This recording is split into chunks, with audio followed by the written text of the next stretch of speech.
महिला दिदीबहिनीहरूको लागि यो भिडियो विशेष छ। महिला दिदीबहिनीहरूले छिटो बुढोपन आउन नदिन र अनुहारमा चाउरी पर्न नदिनको लागि यी 3 प्रकारका टिप्सहरू फलो गर्नु होला भनेर भन्दै हुनुहुन्छ उहाँ डाक्टर साहबले।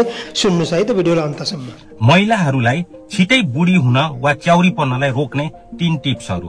नम्बर 1, मिठो निद्रा सुत्नुस् है।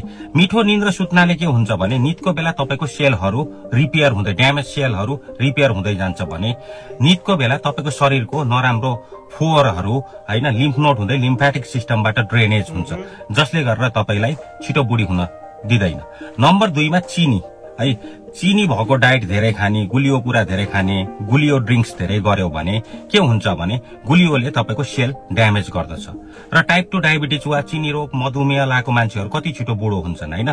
त्यही भएर चिनीको चाहिँ लेभल चाहिँ कम गर्नुस्, त्यसले तपाईको सेल ड्यामेज गर्छ। नम्बर 3 मा तनाव। चिन्ता पर्यो भने मान्छे फुल्छ, चिन्ता पर्यो भने मान्छे छिटो च्याउरी पर्छ। त्यही भएर तनावको उचित व्यवस्थापन गर्नलाई रिल्याक्सेसन टेक्निक वा रेगुलर एक्सरसाइज गर्नुस् है। यो मेन्टेन गर्नु भयो भने तपाईले आफ्नो एजिङ वा बुढी हुने प्रोसेसलाई चाहिँ हैन रोकेर राख्नुहुन्छ। हस्त नमस्ते। हस्त मित्रहरू, लाइक कमेन्ट शेयर, च्यानललाई सब्स्क्राइब र पेजलाई फलो पनि गर्न नबिर्सनु होला।